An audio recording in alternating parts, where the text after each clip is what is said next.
ஒவ்வொருத்தர் வாழ்க்கையிலையும் ஒவ்வொரு பிரச்சனை இருக்கும். பிரச்சனை இல்லாத வாழ்க்கை யாருக்குமே கிடையாது. ஆனால் அந்த பிரச்சனை ஒருத்தருக்கு நம்மளால தான் உருவாக போகுது அப்படின்னா அதை யாராலையும் தடுக்கவே முடியாது.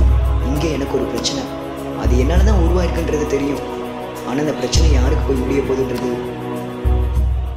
ஹலோ, சொல்றா. எங்கே இருக்க? ஆஃபீஸில். ஒரு சின்ன பிரச்சனைடி.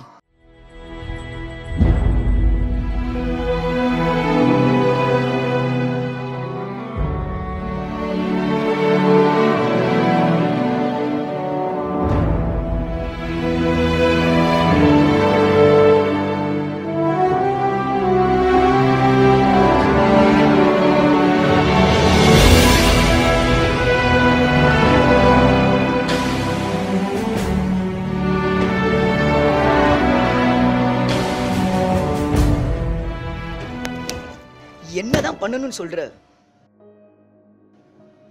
என்ன பண்ண? நான் ஆஃபீஸில் ஒர்க் பிஸியாக இருக்கேன். நான் ஈவினிங் கால் பண்ணுறேன். ஓகே, ஈவினிங் கால் பண்ணு. நான் சொன்ன மாதிரி என்னால் ஒரு பிரச்சனை உருவாயிடுச்சு.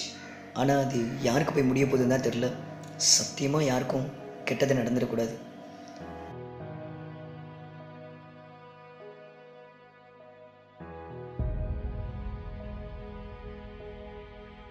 மச்சான் சொல்கிறா. எங்கடா இருக்க? ஆஃபீஸ் போயிட்டுருக்கேன்.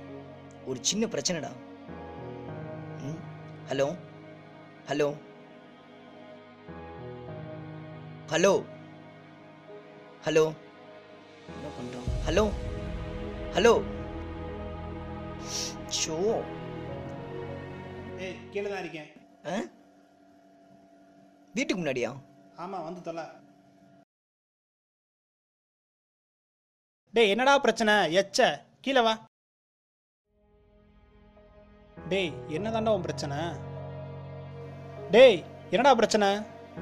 ஆளு லவி சொல்லிட்டா மச்சான். டேய், சூப்பர்ரா. அப்போ நைட்டு கோட்டரும் கோழி பிரியாணிமா? சொன்னது வாழ்ற மச்சான். பார்க்கறானே மச்சான். வெல்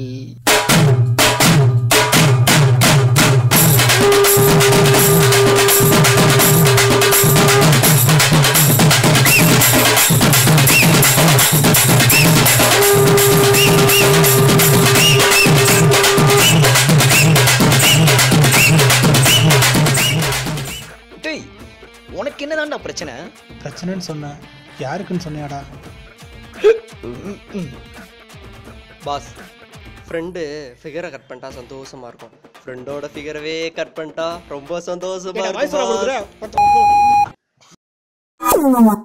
உன்னை ஒன்றும் சொல்லல, நீ போ.